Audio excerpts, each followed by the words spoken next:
You're welcome back after a period of intense politicking and legislative executive tussle.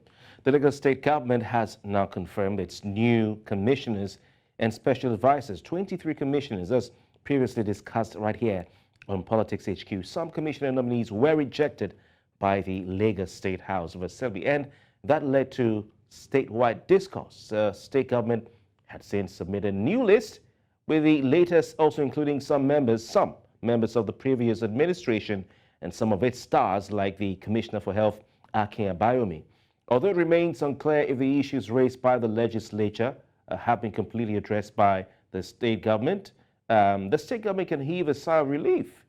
It can breathe, as the president said, as it moves forward. However, no one is certain if of the coming politics ahead in the coming days, weeks, and months ahead. But I have with me this morning to discuss the developments in Lagos State. Dr. Dejo Moshola is a public affairs analyst, and of course, he's a political scientist. He joins me via video link from Lagos. Dejo Moshola, thank you very much for your time. Thank you for having me.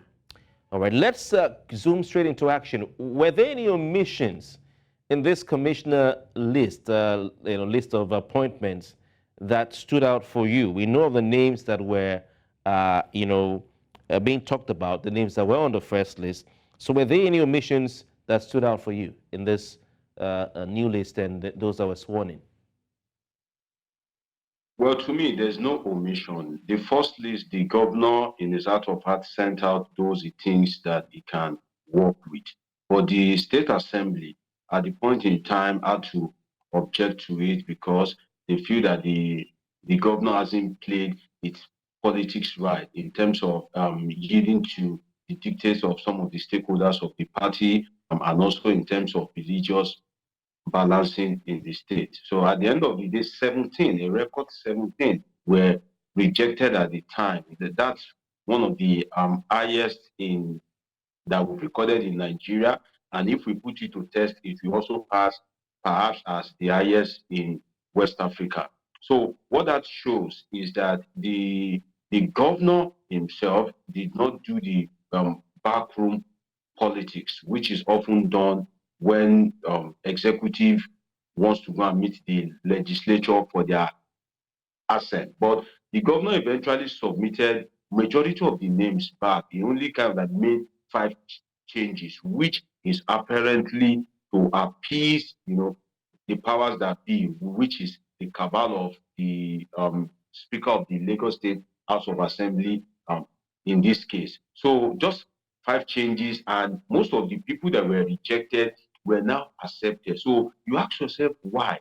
What have changed? These people still have the same CV, the same work experience, the same portfolio, and they are still the same person. So why did you reject them in the first place and now you suddenly find them suitable? What that tells is the National Assembly is facing its personal interest and the interest of its leadership, its stakeholders, above competence in this case. Because if you say within the space of a month that someone is not qualified, after, to use their word, rigorous screening, now, and you now come around again to say, oh, this person is now qualified, are you by yourself indicting yourself that your first screening wasn't rigorous or was perhaps wrong? So that means you are the one setting an example for yourself and also scoring yourself as having failed in judgment in the first time. So what you see is this game that, okay, you scratch my back, I scratch your back. What can you do for me? And at the end of the day, you would have a smooth sail in terms of your appointment being ratified by the National Assembly. And in the history of Nigerian politics, the screening will be as tough as the leadership of the legislature wants it to be. In this case, the presiding officer. The case of Akpabio comes to mind during the recent ministerial screening. You would see that during the screening, Senator Godswill Akpabio made it relatively easy for people that are kind of Israel. For example, Nasir El-Rufai that wasn't ratified, when he was asked questions about the terrorism accusations against him, Senator Godswill Akpabio, in his wisdom, stepped down, kind of like overrule that question. So screening in the legislature will be as difficult as the leadership wants it to be. So if you are to be screened as a commissioner for health, if the leadership of the house, in this case the speaker, Ikuforiji, says, okay, you should be jogging for 1 hour for them to know whether you are fit to be minister of health, you have no choice if you want the job than to jog. So based on the personal interest of the leadership of the National Assembly, they decide to naturally make it so. But what that tells us in the politics of Lagos State, that Lagos State, that is always seen as the big elephant in the room, is only as strong as its weakest link. And what is that its weakest link? Godfatherism. Now, the Godfather is a bigger boy by being the president. He has a lot in his finger. So the Lagos State that people think, oh, things used to go smoothly, it shows that Lagos State, though, is strong because things go smoothly, but it is as strong to the extent of its weakest link, which is Godfatherism. And now that the Godfather is busy, flying to India, UAE, busy at the national level, what you now get is struggle for power among these political lieutenants, among these political stewards, each of them now trying to establish themselves in the state, and that is why we've seen what occurred between the governor and the speaker of the board.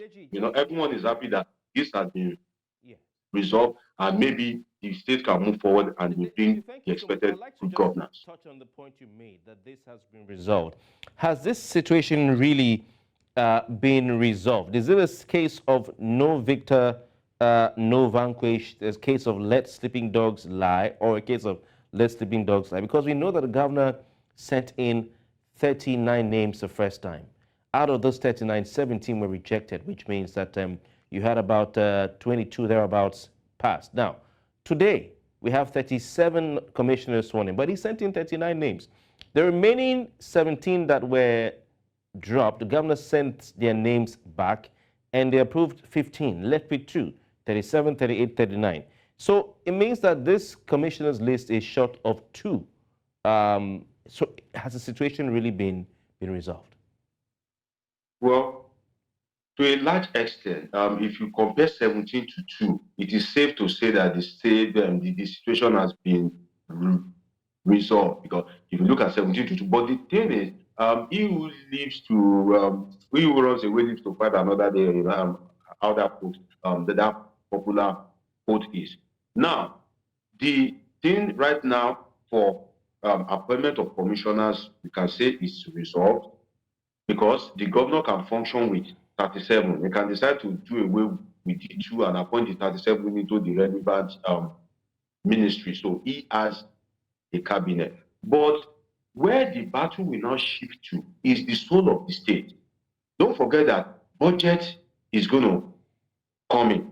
And these people haven't worked together in the past. It's expected that there will be that cordial relationship between them. But what it shows is that rather than for them to take time to understand themselves, to build a cordial relationship, it shows that largely they have all been adapted to the dictates of the political godfather in the state, who now happens to be the president of Lagos State, because most of them do not have their free mind. If the political godfather says, go and appoint this, go and ratify this, he just goes with a yes, sir, and it is carried out accordingly.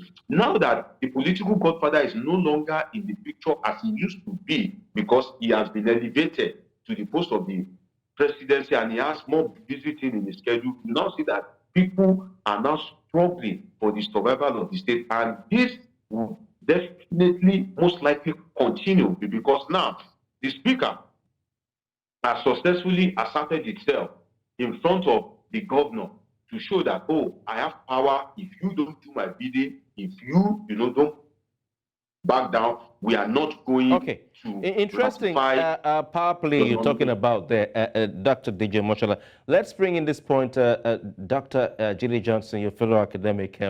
He's a senior lecturer at the Nigeria Institute of Journalism.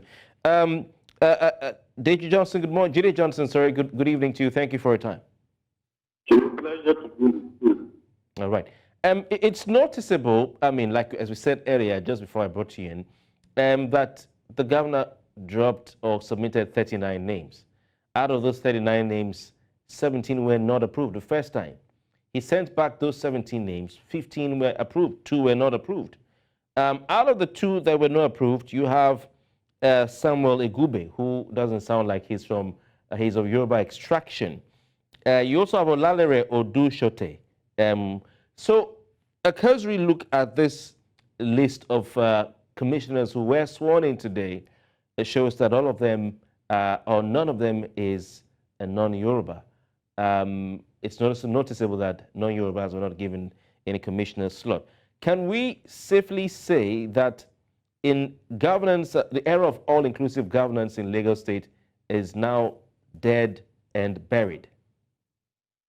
To the large extent, that's the fallout of the 2023 election, particularly which is a departure of what Lagos has been in the past. Lagos has been a cosmopolitan state, an all-inclusive state for everybody. In actual sense, you know that in the 70s, Chief Minister Obi sang the song titled Lagos State is the state for all. Now it seems to be that there's a departure from that. But let's wait and see where to lead Lagos to. Because it's important for whoever is in charge of the affairs of Lagos, whether at the State House of Assembly or at the executive level in Alausa State House, for them to understand the cosmopolitan nature and demographic nature of Lagos State. The dynamics of Lagos must be taken into consideration moving forward. However, there is nothing that can be done. The power is vested with the governor to nominate his commissioner, and the power of screening and approval of those that will be appointed as minister is given to the State House of Assembly. And we see a lot of even drama that came out of it. We said it earlier in the opening monologue. 17 were rejected in the first instance, 17 were represented, and 2 were also rejected at the end of the day. My take home from this, judging from what my colleague said, is that the governor has not mastered the act of politics of governance. I think that the governor focused more on governance, and he tends not to focus on the politics of governance, because I could understand that both the legislature and the executive are controlled by the same party. And one of the shocking aspects of the rejection was the rejection and later confirmation of the minister, the commissioner for health, and then commissioner for information. They were initially rejected, but they were later confirmed by the State House of Assembly. And then you begin to wonder, these are not the parties controlling both arms of government are the same party. Does it mean that there is no input from the party, or there is no control at the party at the state caucus level, or at the leadership of the party at the state level, whereby the state governor and the speaker will have been brought together for them to harmonize whatever differences they have? But like I said yesterday while I was talking on a particular program, it took more than 100 days for Lagos State, even the governor is doing his second term, it took more than 100 days for him to put in place his cabinet. He shows some certain, well, I don't want to call it flaw, but it shows some certain weaknesses on the part of the governor in not putting his cabinet in place for a second term earlier than now. And that's the reason why you could see all of this politicking going about the rejection and non-rejection of those he has nominated and eventually sworn in today as minister, as commissioner, please pardon me. And then we'll also look at it for the very first time in recent time. We could see that some ministries were rejected. The commissioner for information is retained in his ministry. The commissioner for justice, the commissioner for health is also retained in his ministry, and the commissioner for agriculture. They are retained, those that I can critically recall, and those are ministries that are what you call those ministries that are in the kicking cabinet of the government. So let's see moving forward whether there will be a change, but it's important for those that are in charge of affairs of Lagos to understand the dynamics and the demography of Lagos. Thank you, Jide. Yes, thank you, Jide. I'll quickly go to Deji Omosha. Deji, Jide Johnson has given what he thinks are the reasons for the non-inclusion of non-Yorubas in this current list, contrary to what we've known in the past. Likes of Sam Egube, who everybody, most people would agree, did a yeoman's job, was nowhere to be found. What do you think led to this? Well, good question. What led to that is if you look at the re-election of Governor Sanwo-Olu and you look at the ethnic configuration of the state, if non-Yorubas are to be considered, majority of the beneficiary are going to be the Igbos. Because if you look at from the days of Bola Ahmed Tinubu, aside the Yorubas, the utmost beneficiary who you could regard as non-indigenous are mainly the Igbos, not the Hausas or the Fulanis. But the politics of the 2023 election pitched the Igbos in the state against the political establishment in the state itself. So you see a situation whereby the Igbos are not being given much consideration now based on the obedient effect. So because it is like of public knowledge that majority of the Igbos supported Labour Party and voted accordingly, and that was instrumental for the loss of Labour Party at the presidential election. So if the argument that the all election should be conducted in one day to save cost, then Sanwo-Olu would have been out of the government house by now, because if that governorship election was conducted on the same day as the presidential election, Sanwo-Olu would have lost his job. So based on that, they are perhaps, consider that, okay, politics is about patronage, is about give and take. Okay. These people, this time, they've not because given of time, us much. yes. Because of time, let me quickly go to Jide Johnson. As well. Thank you. Thank you, Jide. Because of time, please permit me to go back to Jide Johnson. Jide, what are the key expectations, for this newly inaugurated commissioners and even aides, especially, when you consider the challenges that Lagos State faces? What should be the key performance indicators as far as these newly appointed cabinet members or sworn in are concerned? I think the argument put forward in maintaining that non-indigenous, non-Yoruba will be part of the cabinet is based on a faulty ground. And it says that elections have ended. An election, this is now time for governance. In governance, we demonstrate leadership. And leadership is about representing all the interests and diverse interests that constitute the state. Now, if you are not bringing politics into governance, if you are saying that, okay, the fact that some certain segment of the population did not vote for you, as a result of that, you are going to exclude them in governance, are you bringing them in order to embrace them for future elections? And when people say that, it's because the reason why Labour Party won in Lagos State is as a result of a lot of Igbos voted for Labour Party. There are a lot of non-indigenous, there are a lot of indigenous, there are a lot of Yorubas that voted for Labour Party in Lagos State. If you look at the younger generation, the first time voters, and I don't want us to reduce this argument to that level, bringing this partisanship, ethnicity, and the rest of it, some of those things that divide us into it. My expectation is very simple. The cabinet has been put in place. It's better late than never.